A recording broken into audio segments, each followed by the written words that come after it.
أشهر اسم فرعون في التاريخ.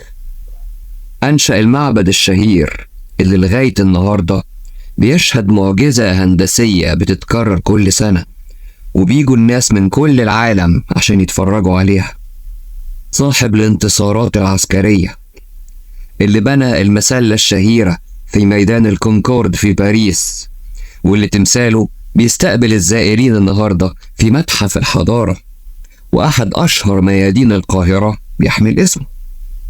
لو ممكن اتفضل نشترك في القناة ونفعل زر الجرس، وتعالوا نعرف مع بعض حكاية رمسيس الثاني.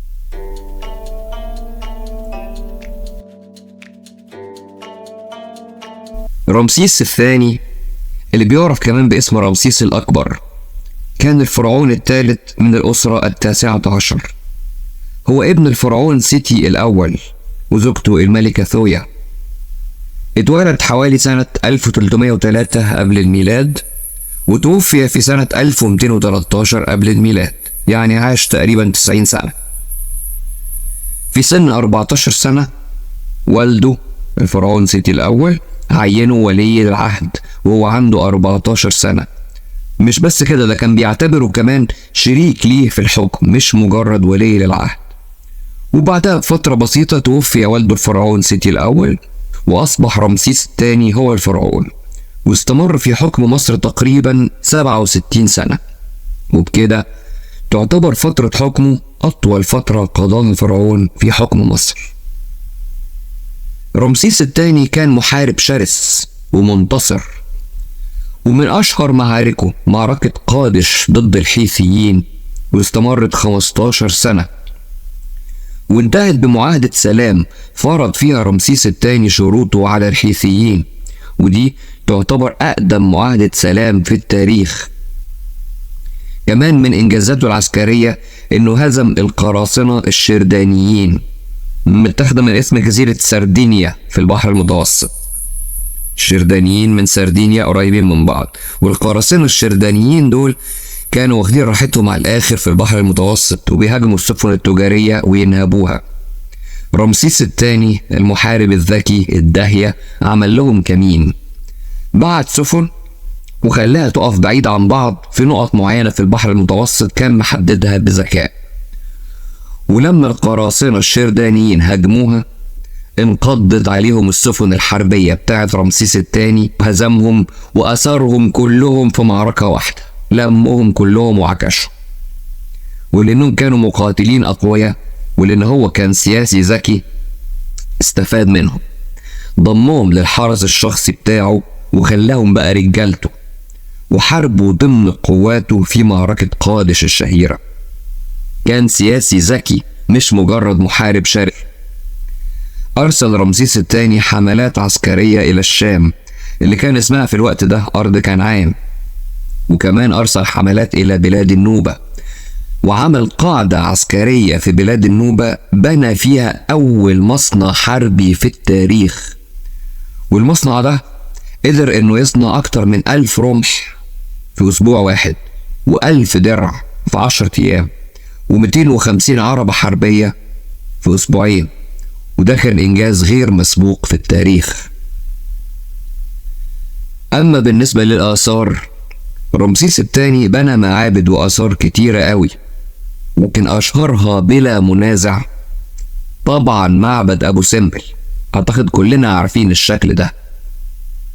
وشهرة معبد أبو سمبل ليها أسباب كتير، من ضمنها إنه منحوت في قلب الجبل من كتلة واحدة من الصخر، ودي في حد ذاتها معجزة هندسية من ضمن معجزات أجدادنا الفراعنة.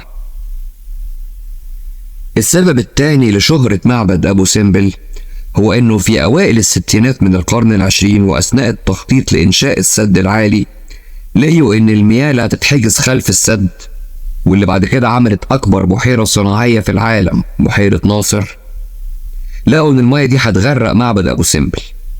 وساعتها اليونسكو عملت حملة عالمية لإنقاذ المعبد، وبالفعل تم تقطيع المعبد لكتل كبيرة يتراوح وزنها ما بين 20 و 30 طن، وتم نقله 200 متر للخلف و65 متر للأعلى عشان يبقى بعيد عن مستوى المياه.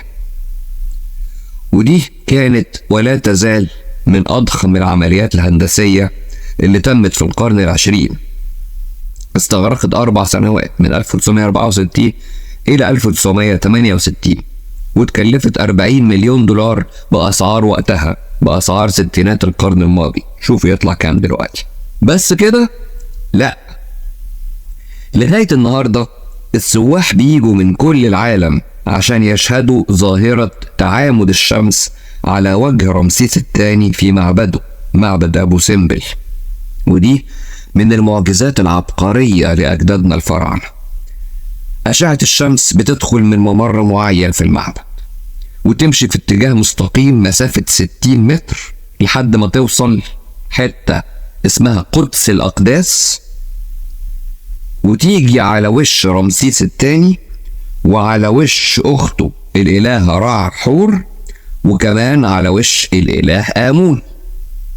ويفضل الإله الرابع بتاح قاعد في الظلام. الشمس مش بتيجي على وشه خالص لأنه إله الظلام. إزاي عملوا كده؟ معجزة هندسية. والظاهرة دي بتتكرر مرتين فقط في السنة، يوم مولد رمسيس الثاني ويوم تنصيبه على العرش، وتستمر 20 دقيقة في كل مرة. بقيت أيام السنة الشمس ما بتجيش ناحية قدس الأقداس تماما. إزاي قدروا يعملوا كده؟ وإيه دقة الحسابات دي والتمكن الرهيب ده من علم الفلك والرياضيات والهندسة والبناء؟ ارفع راسك فوق يا حفيد الفراعنة. واللي مش قادر يقدر قد إيه دي معجزة هندسية، خد عندك المعلومة دي. الشمس كانت بتتعامد على وجه رمسيس الثاني مرتين في السنة، يوم 21 أكتوبر ويوم 21 فبراير. ده اللي الفراعنة عملوه. بعد نقل المعبد تحت إشراف اليونسكو بجلالة قدرها، ما عرفوش يظبطوا زوايا المعبد زي ما كان الفراعنة ظابطينها. والله. وأصبح تعامد الشمس من وقتها ولغاية النهاردة بيتم يوم 22 أكتوبر و22 فبراير بدل 21 أكتوبر و21 فبراير. يعني فرقت معاهم يوم، ما عرفوش يظبطوه رغم تكنولوجيا القرن العشرين. في كمان معبد تاني بناه رمسيس الثاني، هو مش مشهور قوي يعني، مع انه في نقوش محيرة جدا محدش عارف يفسرها لغاية دلوقتي. معبد أبيدوس قرب سوهاج في صعيد مصر. بدأوا والده الفرعون سيتي الأول وأكمله رمسيس الثاني. ايه ده بقى؟ ايه دي؟ ودي؟ ده فيه هليكوبتر وفي لانش وفي حاجة كده تمشي سفينة فضاء أو طائرة متقدمة قوي، ومحدش لغاية النهاردة قدر إنه يقدم تفسير مقنع للنقوش دي في معبد أبيدوس. وزي ما ميدان باب الحديد في القاهرة بقى اسمه ميدان رمسيس، وحتى بعد نقل تمثال رمسيس منه سنة 2006 برضه لسه اسمه ميدان رمسيس. في قلب باريس عاصمة فرنسا في ميدان اسمه ميدان الكونكورد. ده المفروض يسموه ميدان رمسيس لأنه فيه المسلة المشهورة اللي بناها رمسيس الثاني، وتم نقلها من معبد الأقصر إلى باريس في أواخر القرن التاسع عشر كهدية من الحكومة المصرية وقتها إلى الحكومة الفرنسية، تقديرا لجهود العالم الفرنسي الشهير شامبوليون اللي فك رموز حجر رشيد وخلانا نقدر نفهم اللغة الهيروغليفية. وطبعا موضوع حجر رشيد ده وشامبوليون هنعمل له فيديو لوحده لأنه موضوع كبير قوي.